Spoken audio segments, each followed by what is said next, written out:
ఓం. మహర్షి పతంజలి సూచించిన మూడవ ప్రాణాయామము స్తంభ వృత్తి. దీంట్లో ఎక్కువ శ్రమ ఏముండదు.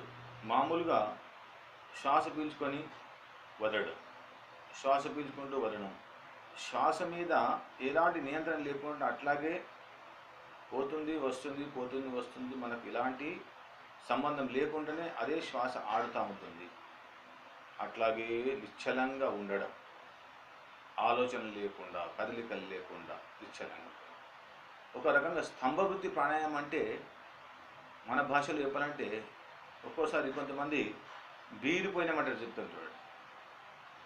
అంటే ఏదో ఆలోచనలు పడ్డప్పుడు కళ్ళు తెరిచే ఉంటాయి, అట్లే చూస్తుంటారు ఇట్లాగే.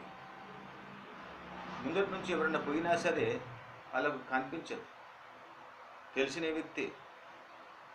కానీ ఎక్కడున్నారు? ఏదో ధ్యాసలో ఉన్నాడు, శ్వాస మీద కూడా లేదు. అది అయిన తర్వాత ఏం చేశాడు?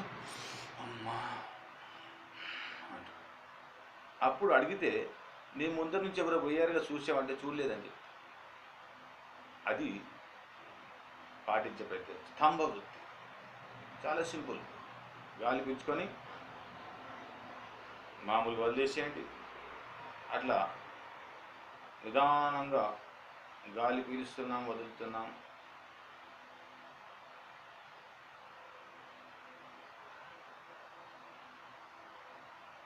గాలి పీల్చడం వదలడం తగ్గిపోయింది.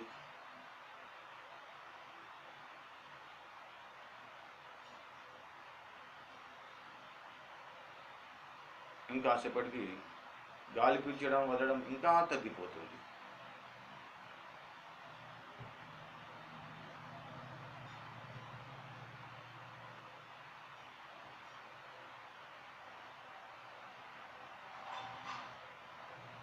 గాలి పీల్చడం వదలడం ఇంకా తగ్గిపోయింది.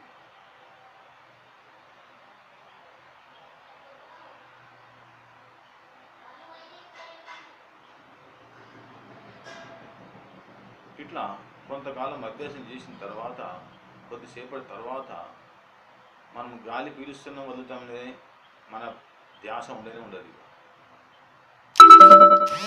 మామూలుగా మనం పనులు చేసినప్పుడు కూడా శ్వాస మీద ధ్యాస ఉండదు. ఇక్కడ ప్రాణాయామాలు కూడా అదే జరగాలి. కానీ ఇక్కడ ఏ పని లేదు. వీలైతే మనసులో ఓంకారం చెప్పించడం. కొద్దిసేపటికి శ్వాస గతి మారిపోయి తగ్గిపోతుంది బాగా. అదే స్తంభవృత్తి.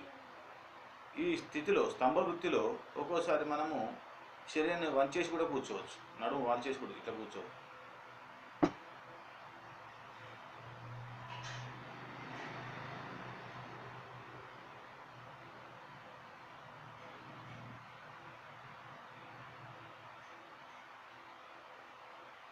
ఈ విధంగా ఎంతసేపు అయినా కూర్చోవచ్చు. శ్వాస చాలా తక్కువ ఉంటుంది, చాలా చాలా తక్కువ, చాలా చాలా తక్కువ.